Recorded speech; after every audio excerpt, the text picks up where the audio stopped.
Morning, everybody. Welcome to today's session as part of the Cambridge Live experience about time management. My name's George Heritage. I work in the Assessment Services Department in the Madrid office for Cambridge Assessment English. And presenting this session today, we have Olha Madalus, who has trained teachers in 72 countries around the world. She was hoping to hit 100 at some point soon, but does fear that this may have been delayed by the current situation. She does need to set foot in the country for it to count. Like most of you, we're working from home and relying on our Wi-Fi connection, but we are aiming to give you all the best experience we can. So please bear with us if there are any issues. Just before we start, a few suggestions to help you get the most out of today's session. We recommend using headphones to get better audio quality, and try not to have anything else running, especially things like Skype. Switch off any other programs if you can. And don't worry if the picture's a little blurry at first. That's the live streaming and it should hopefully improve. During the session, you will need to be able to use the chat box on the right-hand side of the screen. Please use the chat box if you want to type any comments during the session, but use the Q&A box for any questions specifically to our presenter. And if it's something we can answer straight away, we'll type an answer to you. We will be keeping some questions for the Q&A session at the end, so don't worry if your questions and answers straight away. We'll do our best at the end of the session. We might ask you to use the chat box or polls for activities during the session, so keep your eyes peeled. And we will be issuing you all with a certificate at the end of the session. The certificate and a link to the recording will also be sent to you after the session. So as time and time management is of the essence, let's get started. Olha, good morning. Thank you very much. Thanks, George. I'm just going to set up my screen, I hope. Oops. Don't we just love technology? Can you see that? Is that clear? Hello? George, is that clear? Yep, we can see it. I think you just put it on presentation mode, but we can see your screen. Right, all right. I can, oh, sorry.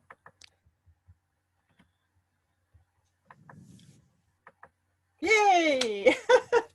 Okay, I'm fingers crossed this is all going to work. Good morning, good afternoon, good evening, and somebody is watching in Costa Rica where it's 2 a.m. So I think you deserve a medal for that. So it's wonderful to be here, to be part of the Cambridge Live experience, and it is certainly an adventure for all of us to be working online as this is.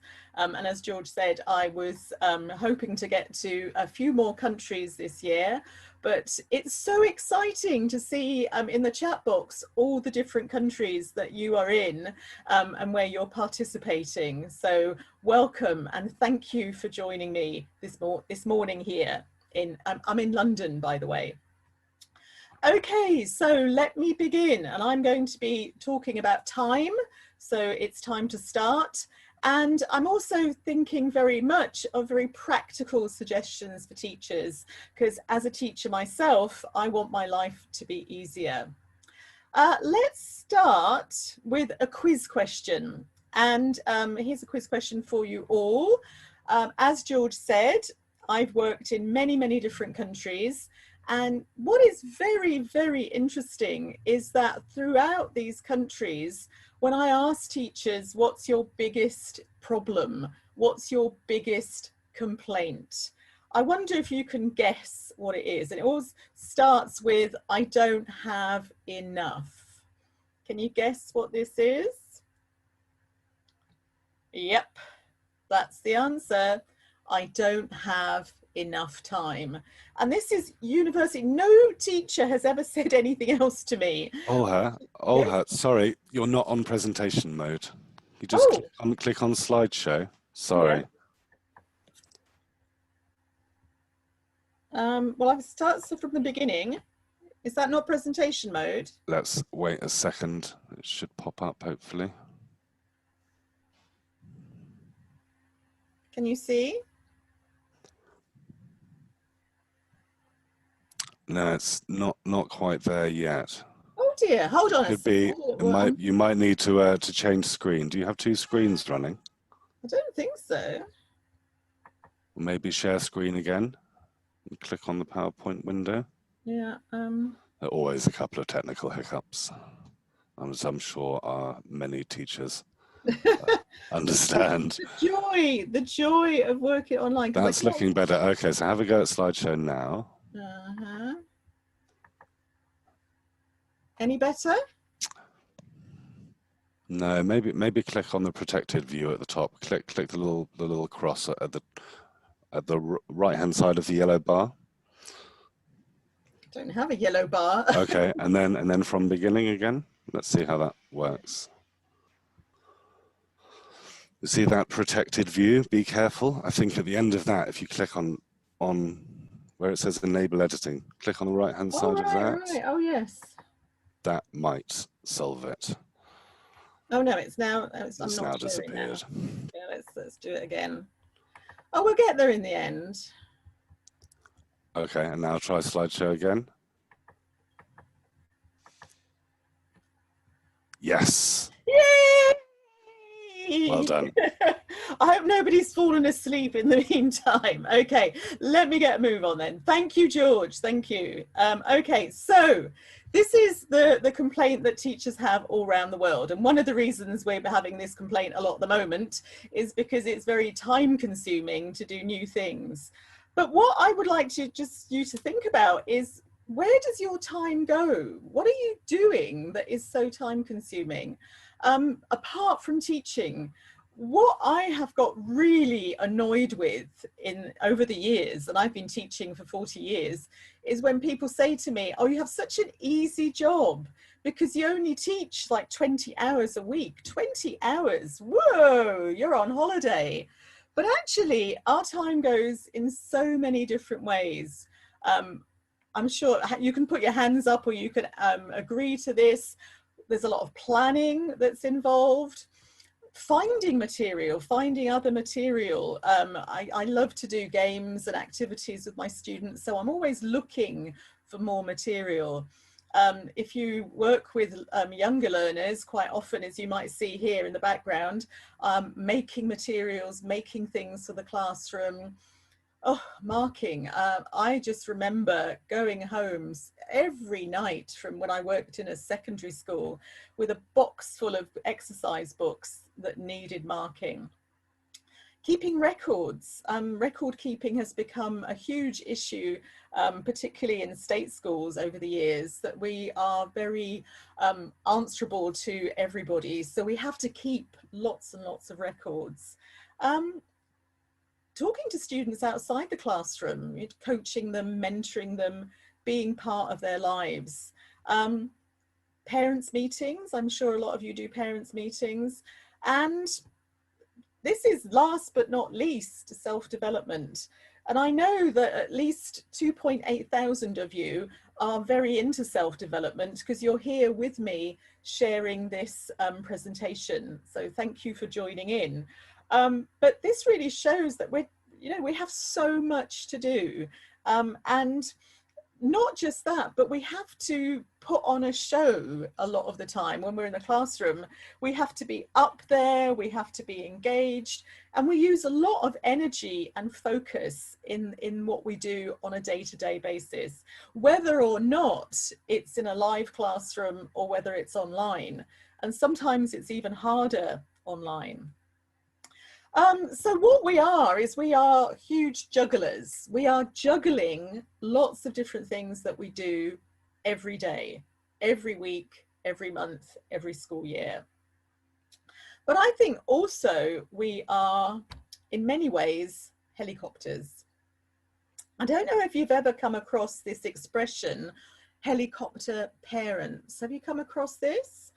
Helicopter parents is quite a new expression that we have, and it's describing parents who are watching every step of their children's education, of their children's lives, all the time. They're monitoring it, they're wanting to be in control.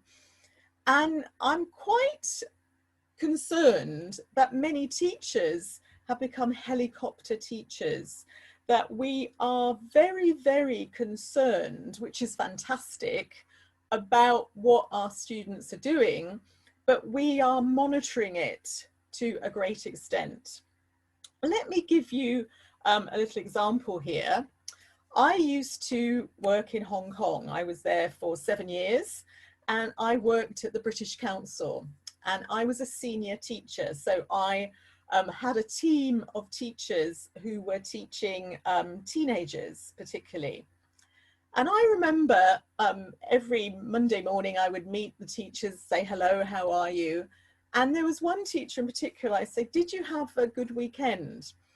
And every Monday her answer was, no, I spent the entire weekend marking. And I said to her, you're a bit crazy, or words to that effect, that that's really too much that you're doing. And she said, no, they give me all these essays and I have to mark them. And she showed me them, and they were covered with symbols and comments and all sorts of things.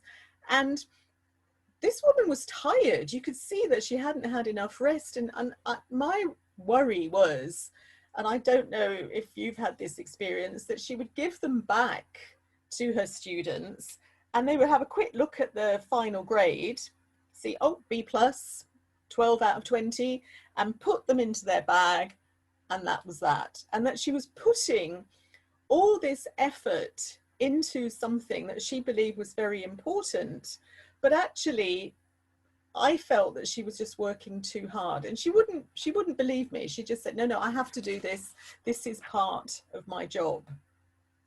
And I find this very, very interesting, because we care. We care hugely, because we wouldn't be teachers if we didn't care. But if you look at this is the Education Policy Institute in Britain came up with this statistic that teachers, this is state school teachers, work an average of 48.2 hours per week. And that an average means that lots of people are working much, much more. And my experience of working in many different countries is that I meet teachers who work in the state school sector in a particular country, and they also do private lessons because they don't feel they don't get enough money for everything they need. So they need to do two jobs. So people are working incredibly hard. And I don't think anyone will disagree with that.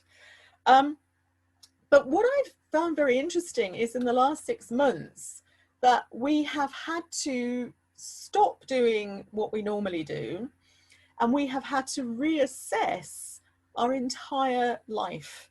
I've had to do that, as George said. Normally I'm traveling the world, working with teachers face to face, and for the last 6 months I haven't been on an aeroplane, which is quite weird for me. It's actually quite nice, but that's the thing. We don't like a lot of the things about lockdown, but I think that we can learn some lessons from lockdown. And I think we could look at changes we can make. This is a good opportunity to reassess our use of time. So let us just look at a few aspects of what's been happening in lockdown and think about how we can manage our time better. Now, one thing that many, many teachers have said to me is that they have had to discover a lot about what is available online for their learners, so that they have explored and found so much that is online that previously maybe they'd never even had to bother finding out about. My example here is the British Council. The British Council has fantastic websites for younger learners and for teenagers and adults, and all the material is there. They can do the work independently, and that is a very important thing. This word independent is going to come up again. And things like, I just went onto my smartphone and I went into the app for finding apps, and I typed in English language learning, and I found so much material. There's a wealth of material here that can be used by students. And what this material is very focused to particular needs. Exam practice, grammar practice, lots of different things that students might need. The second thing I think we've discovered, or I've certainly thought about a lot and talked to teachers about a lot, is that for a long time the balance has been to teachers doing a lot of the work, to finding things, giving things, being involved in the learning, because that's what we feel is very important. But what we may have discovered, and hopefully you've discovered, is that students can actually do a lot of things on their own. They don't need helicopter teachers to be constantly hovering over them. So let me give you an example of this, a sort of typical example from a course book, and I'm sure most of you use course books, is that we would work through a course book in class, that we would ask the students maybe to work in pairs or groups to go through activities in class. And then we would check that material, go through it, and it's quite a labour-intensive approach to this, and it does take quite a bit of time. But what we have discovered is actually the students can do a lot of this on their own, and we can spend more time with them just checking things, going through things if it's necessary. So for example, checking answers with students in class, which is very often the first, I don't know, half an hour of a lesson, which may only be 50 minutes long, takes a lot of time. But marking can be done by students on their own. We can give them the answers, post the answers, they can do this on their own. And I think what we've also discovered is what's missing when we're not in the classroom. What is it about the classroom that's necessary for students? Why do they need to be together? Because a lot of things they can do independently.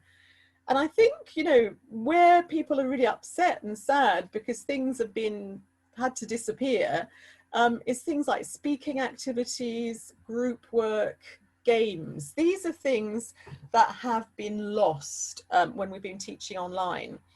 But these are the things that we really value in the classroom. But these are student-centered activities. These are activities that students would be spending most of the time on. We would set them up, we would monitor them, but students are actually doing most of the work.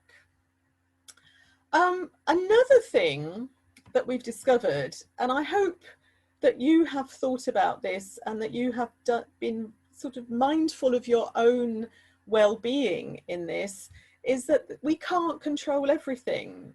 That's the thing with being a helicopter teacher. We think we can control everything. We're a fantastic teacher because everything works our way. But so much, like the technology, as I gave you a very good example of, is often beyond our control. And what we have to do is we have to relax and just let go and say, it doesn't matter. And I find it hard, and I get upset and I think, oh, this is driving me crazy, and I'm a failure as a presenter because I didn't press the right button. It doesn't matter. It really, you know, there are so many more important things we could and should be doing with our students.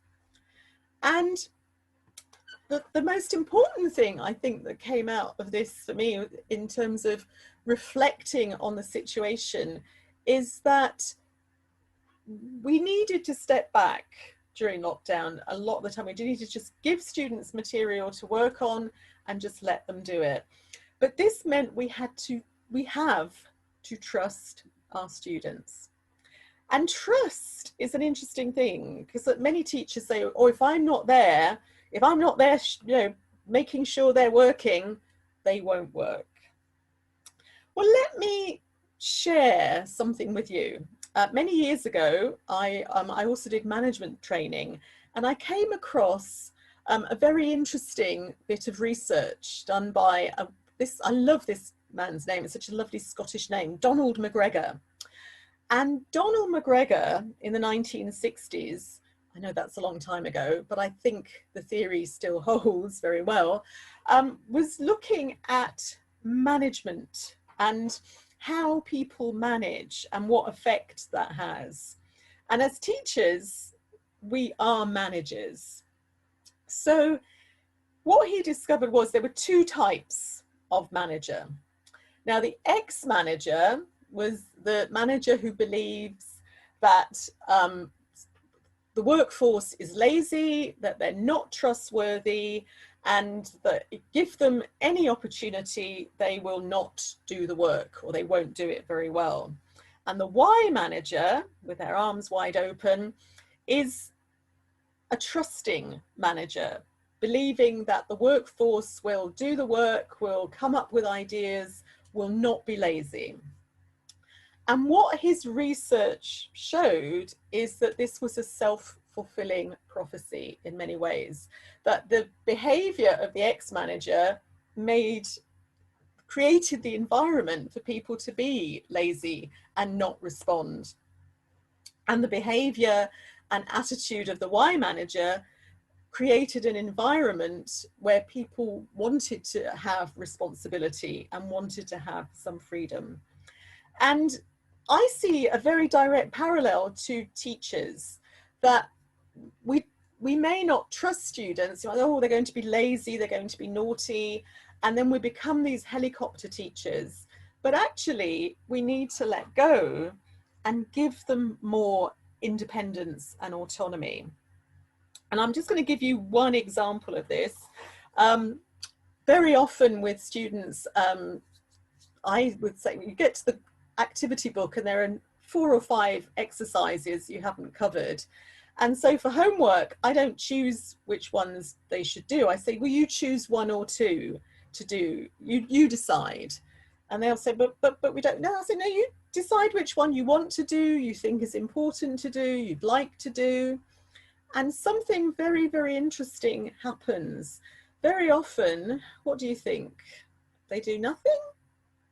They do all of them. And this is really, really interesting, because given the choice to be responsible, very often students are responsible. But it is a habit they need to get into as well. And I love this definition of autonomy, because we're always talking about wanting our students to become autonomous learners, autonomous global citizens. And this is what we want them to be responsible, working on their own, working in groups. But are we giving them enough opportunity to do that? And all these things are part of autonomy. I'll just pop them all up. These are all aspects of this. So giving them the space to do that, to say, well, what do you want to achieve? How do you think you're doing? What help do you want from me? Rather than trying to give them lots and lots of help, saying, okay, what would you like from me? What guidance would you like from me? And developing this over time, which means more of the learning is taking place and less of the kind of technical teaching that we think is so important, because what we want them to do is learn. So I think it really is very, very important to step back. Another thing we have to be aware of also is that there is a gap between students. There is no such thing as a class of students all at the same level with the same ability. And in this horrible situation, the gap has widened between students. And never has there been more need for personalization in learning, where students can do different things that they need to do, like using those apps I mentioned before. So I think allowing students to do things on their own, to be more autonomous, is helpful for them to develop the skills that they need to develop. So let's just think of some practical aspects of moving forward in terms of managing your time. So top tips from Olha. So one thing, you need to believe that change needs to take place. You need to accept that you can't run dry. You can't let all your batteries run dry, and that it's not just about you, that actually stepping back a bit is good for your students. So being active or reactive or proactive is important. I found this lovely quote from Abraham Lincoln about the need for preparation, the need to plan how you're moving forward. So planning ahead is really important. So reassessing your strategies. So when you're planning your lessons, what kind of things could you be considering? So I think one thing to think about is, okay, what could students do on their own? What don't I have to do? What would be really good for them to do on their own? What do I really need the classroom for? Whether it's a real live classroom or an online classroom, is this time being well spent? Is it something that they need to be doing? Also, what can they choose to do? Giving them choices is really important. And thinking about how they benefit from working alone, thinking about all the things that they will develop, because you need to share this with the students. The students need to be part of a conversation here. So it's a lot about reassessing, oh sorry, and how do I guide them, sorry. It's a lot about reassessing our role as a teacher. When I was looking for an image of a teacher, it was interesting that the one that I found was a teacher at the board, conducting the lesson, being in charge. But what, do we really want to do that? Or do we want to be facilitating the learners, helping them to take charge, to do more, guiding them?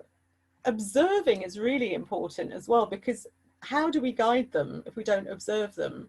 But we can't observe them if we're just at the front talking all the time, because we need to make those diagnoses. We need to know how to guide them, where to say, oh, why don't you use this app? Why don't you do this activity, or watch this film, or listen to this music?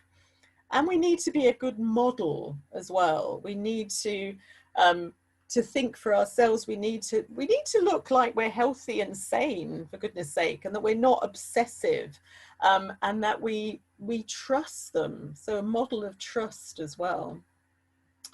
And prioritizing is really important. I've learned to do this over the years, because this is the whole part of letting go.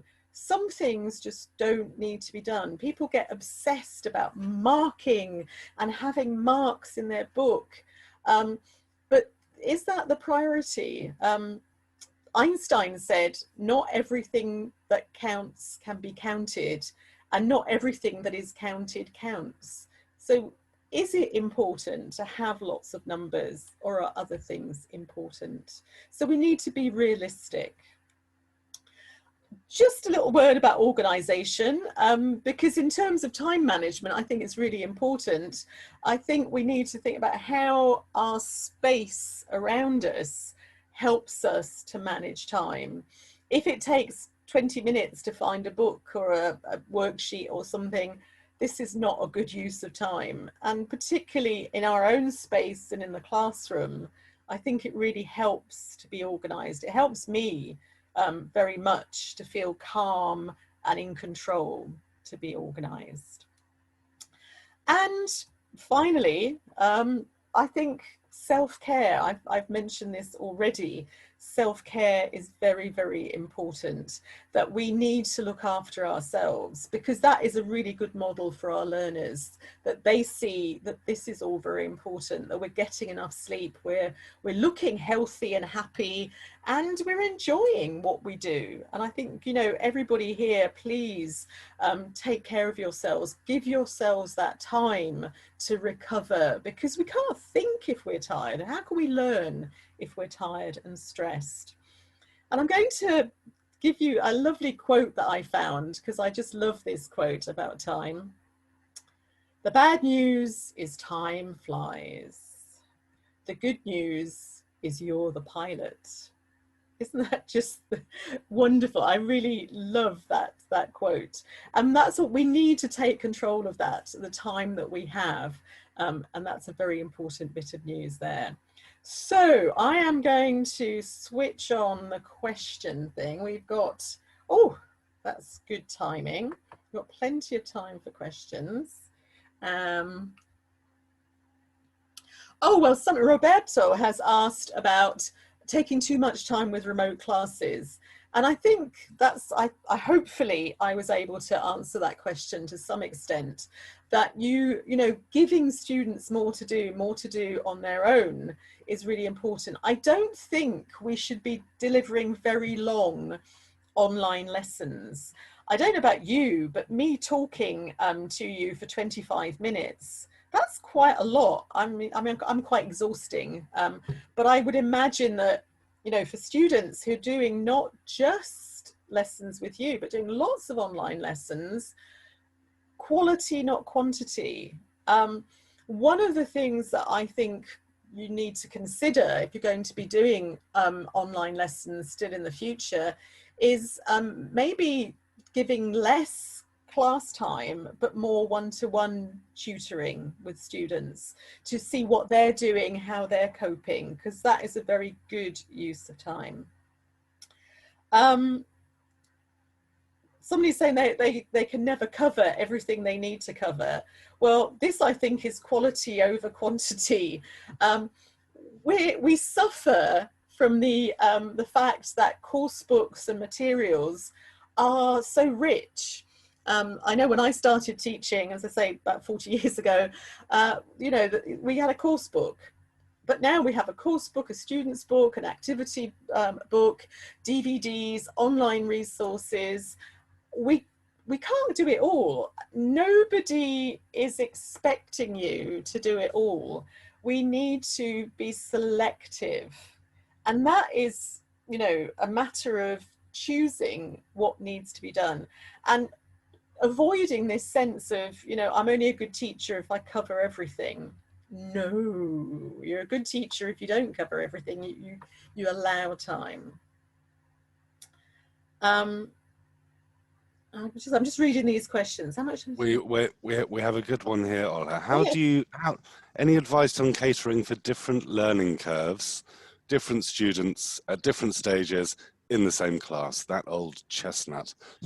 Well, I mean, I hope I've kind of covered that in a way. There's, I mean, the two-prong approach to this. Number one is, you know, giving them things to do separately. They don't have to do the same thing. So if some students need more work on the grammar, they do more work on the grammar. If some students are zooming ahead, give them stuff that's more challenging. But that's why I suggested, you know, spending the time online with either a small group of students or individual students to address their particular issues. This kind of mentoring, coaching approach, I think, and that doesn't have to be a long time, you know, 10 minutes every other week or whatever. But I think that the idea that we have this, you know, that we have mixed, I don't like the word mixed ability, but mixed classes is always a challenge. But maybe teaching online can help us to think about addressing the challenge. If we give our students all the same activities, all the same homework, all the same advice, we're not catering to that, but they can do different things. Don't worry about, oh, how do I mark all this? Trust them, you know, let them find answers, let them start developing those skills. So I think that's a really important approach to this. Okay, we've got a big one from Terry Lane here. Yep. Do you think bright, creative students suffer more or benefit more from autonomous learning with nobody guiding them? I know, I thought we'd save that one. We've got a bit of time. It could go both ways, because I think it depends on how much autonomy we give them. I mean, if they, I think this is true whether you're teaching face-to-face or online. If you are a helicopter teacher and you try and control everything, you can dampen creativity. I love doing project work with students, because I can say, well, how do you want to express this? Do you want to write a song, draw a picture, do a presentation, do drama? I think it's not the medium, it's not whether it's online or whether it's face-to-face. Creativity is about the teacher allowing creativity. All of us are born creative, all of us are born imaginative. It's traditional education that dampens that creativity. So we have to make sure there's space in whatever classroom environment we have to allow for that. Okay, Could you George, just click? go on. Could you just click on a slide, because then we have the link to download the certificate. We'll carry on with the questions. Okay, right. We've got 9 minutes, yeah, just so that our participants have the link to their certificate. Oh, there you Move go. on So one slide. oh, sorry, just before the link to the certificates, this is my blog address, and I post lots of stuff on my blog about teaching primary and teaching secondary and adults, and there's just lots of activities, very practical things, and of course it's free. So if you want to just have a look there, you can do that. And there's the slide with the link for the certificates, which I know is very important. So fire away with more questions, George. I'm on a roll. I'm on a roll. Going back to what you were just saying about more traditional education systems, we have a question from Curtis. Curtis J. Williams. Do you have any examples of strategies you've used to try and help students become more autonomous learners? I think he's teaching in Spain and says that the education system doesn't lend itself to autonomy. It's all about passing exams and obtaining certificates.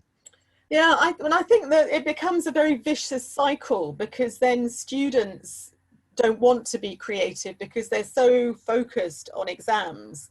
However, I mean, I think there's a great role for exams in the education system, but I think you have to balance it out with creativity. So, well, one example I've already given you is giving students choices about what homework to do, because if you have an exam class and they've got an exam preparation course book, everything within that course book will be geared to the exam.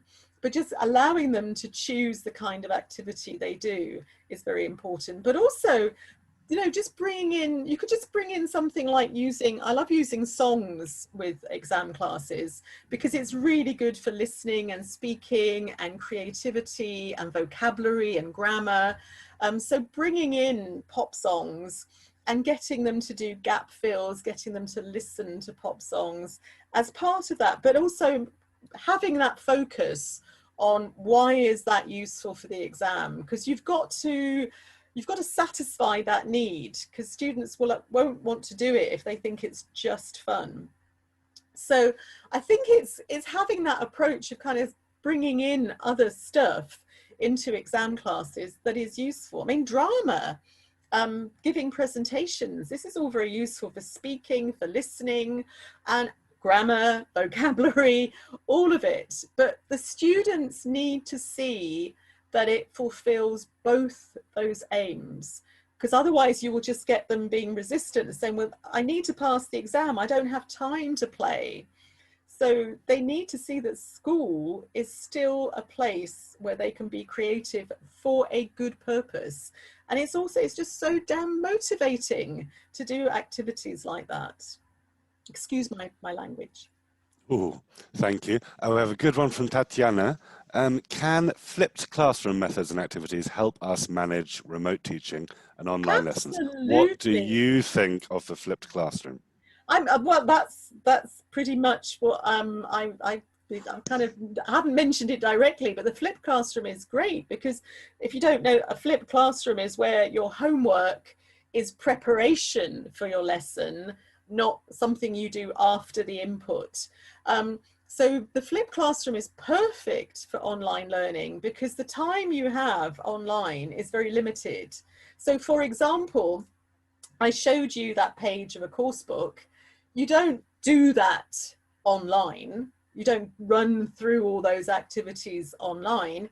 You get your students to do one or two of those activities before the lesson, and then you just go through important aspects of that. Not every question, But if the students all had an issue with something, or they want to share something, but also the flipped classroom could be them bringing their own ideas. So for example, you're going to do a lesson on, let's say, countables and uncountables. And invariably that's on the topic of food. So you could ask students to present just for a few minutes something about their favorite food, something about, you know, the food that they have in their home at the moment. Somebody could have a preparation on the rules of countables and uncountables.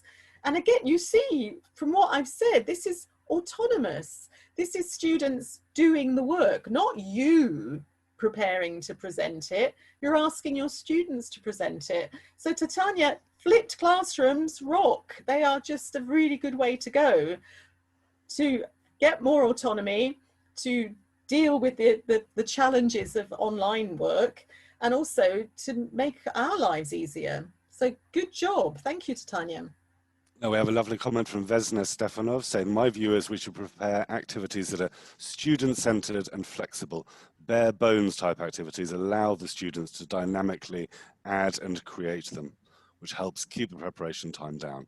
Yep. Do you agree with that? I think you do, Olha. I do. You can see me smiling. I'm all dancing to that comment because it's so beautiful. Well expressed. That I couldn't have said it better. Yes, George. Any more questions?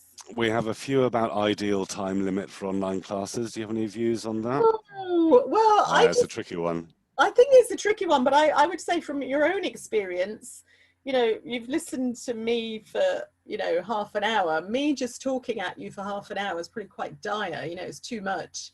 But also the fact that we're not the only teacher teaching online. So I would say keep them short.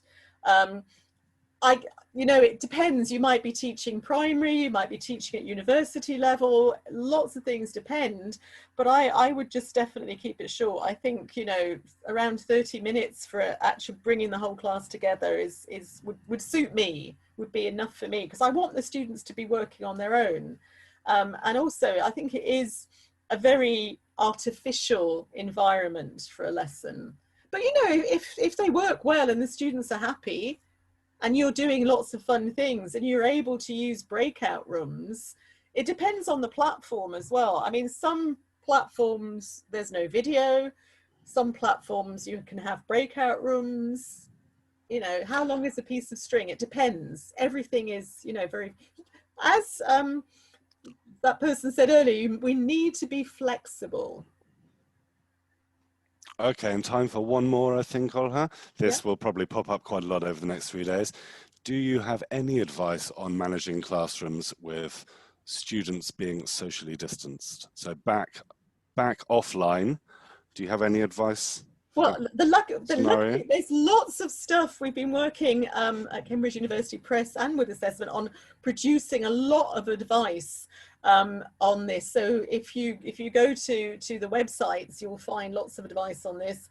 I think you need to be organized. You need to set down parameters and rules. But I say there's a lot of advice there. I think it's going to be difficult. But I think you just have to be honest about this, because I know in some school situations, people have said you're not allowed to sing, you're not allowed to do any group activities. So in the same way as we have to be flexible working online, we have to be flexible going back to the classroom. But I'm sure we can share those links to those websites later with you. So I say there's a lot of stuff that's been prepared on that back to school stuff. Excellent. Well, thank you very much, Olha. We have lots of questions about the link to your website and certificates, but as we said before, you will receive an email with your certificate and a link to the recording. Just one more time. There's Olha's blog again. There's only one person with my name on the whole of Google, so I'm very easy to find. Well, thank you all very much for coming. Thank you, Olha. Thank you. And we hope you enjoy the rest of the next 2.5 days. Thank you. Thank you.